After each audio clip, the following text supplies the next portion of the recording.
Pero ¿qué cojones hago yo jugando a esto?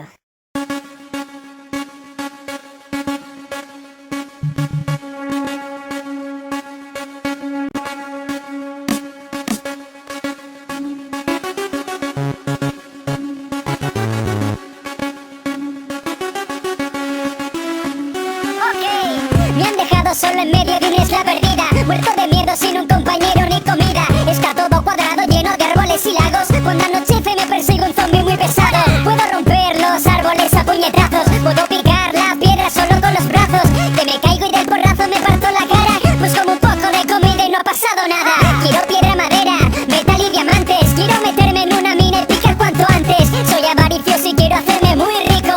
Llevo en el inventario más de 50 picos. Hablo solo todo el día, yo nunca me callo. Le he quemado la casa a un amigo y dije que era un rayo. Cometo el mismo fallo una y otra vez. Esto me pasa por jugar con el TNT.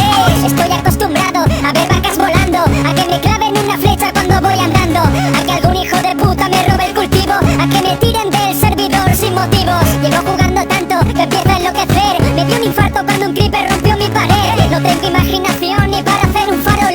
Copió la casa al que tengo a mi lado. ¿Quién me diría que me jugara este juego? Maldigo el día que me propuse empezar. Vaya mierda